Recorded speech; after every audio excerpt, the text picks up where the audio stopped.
നോമ്പുകാലത്തിൻ്റെ ഒരു മാനസികമായ അവസ്ഥ നമുക്കൊക്കെ അറിയാവുന്നതാണ്. പ്രത്യേകിച്ച് നോമ്പെടുക്കുന്നവർക്ക് നന്നായി അതറിയാം.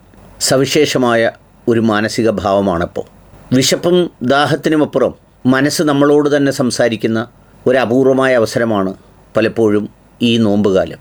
അതിൻ്റെ അവസാനമുള്ള നോമ്പ് തുറ അല്ലെങ്കിൽ നോമ്പ് മുറി എന്നൊക്കെ പറയുന്ന ആ നിമിഷമുണ്ടല്ലോ, ഇഫ്താർ എന്നൊക്കെ പറയുന്നത്, അത് ആ നിമിഷം ഒരു വിശ്വാസിയുടെ മനസ്സിലും ഒരു മനുഷ്യൻ്റെ മനസ്സിനും സമാനതകളില്ലാത്ത സന്തോഷം പകരുന്ന ഒരു നിമിഷമാണ്. രാവിലെ മുതൽ അന്നപാനീയം ഉപേക്ഷിച്ച് ഒരിറക്ക് വെള്ളം, അത് തണുത്ത വെള്ളമൊക്കെ ആണെങ്കിൽ നമ്മൾ കുടിക്കുമ്പോൾ അത് സഞ്ചരിച്ചു പോകുന്ന വഴികളൊക്കെ നമുക്ക് അനുഭവപ്പെടുന്ന മനോഹരമായൊരു നിമിഷമാണ്. അതൊരുപാട് പേര് ഒത്തുചേർന്നാണ് ഇഫ്താറുകൾ ഒരുക്കുന്നത്. ആ ഇഫ്താറുകൾക്ക് ഒരുപാട് സാധ്യതകളുണ്ടെന്ന് കച്ചവട താല്പര്യമുണ്ട്, വാണിജ്യ താല്പര്യമുണ്ട്, രാഷ്ട്രീയ താല്പര്യങ്ങളുണ്ട്, ഒക്കെയുണ്ട്.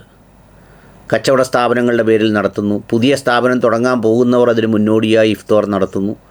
അങ്ങനെയൊക്കെ നടത്തി മറ്റു പല ഉദ്ദേശ ലക്ഷ്യങ്ങളുമൊക്കെ അതിൻ്റെ പിന്നിലുണ്ടാവാറുണ്ട്. പലപ്പോഴും ഏറ്റവും പ്രയാസപ്പെടുന്നവരെയും അത്തരം ആളുകളെ ഒഴിവാക്കി മറ്റു പലതിനായും ഇത്തരം ചടങ്ങുകൾ സംഘടിപ്പിക്കുന്നത് നമ്മൾ കണ്ടിട്ടുണ്ട്.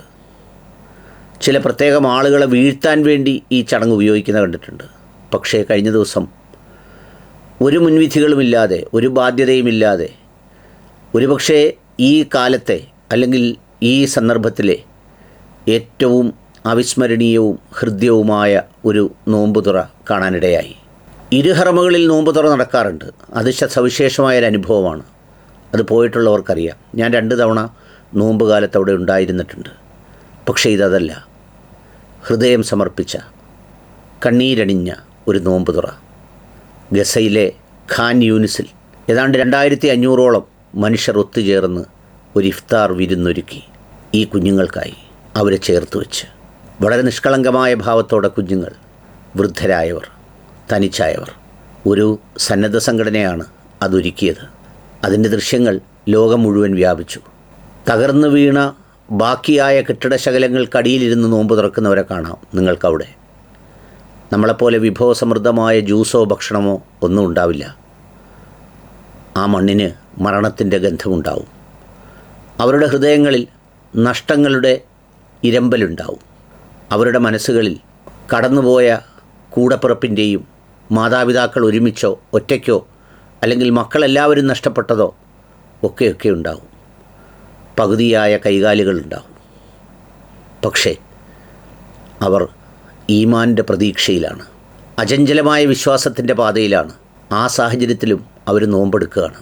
നമ്മൾ വെറും നിസ്സാരമായൊരു സാഹചര്യത്തിൽ അത് ഒഴിവാക്കപ്പെടുമ്പോൾ ആ നോമ്പെടുക്കുന്നവരോട് നിങ്ങൾക്കത് പ്രയാസകരമല്ലേ എന്നൊരു വിദേശ പത്രലേഖകൻ ചോദിച്ചപ്പോൾ അവർ പറഞ്ഞ മറുപടി, ഞങ്ങൾ പരസ്പരം അങ്ങോട്ടും ഇങ്ങോട്ടും മുഖത്തേക്ക് നോക്കുമ്പോൾ എല്ലാവരും എന്തെങ്കിലുമൊക്കെ നഷ്ടപ്പെട്ടവരായതുകൊണ്ട് ആ നഷ്ടപ്പെട്ടവരുടെ കണ്ണുകൾ തമ്മിൽ കൈമാറുന്നൊരു ഭാഷയുണ്ട്, ഒരു ഭാവമുണ്ട്, ഒപ്പമുണ്ടെന്നൊരു സംഭാഷണമുണ്ട്.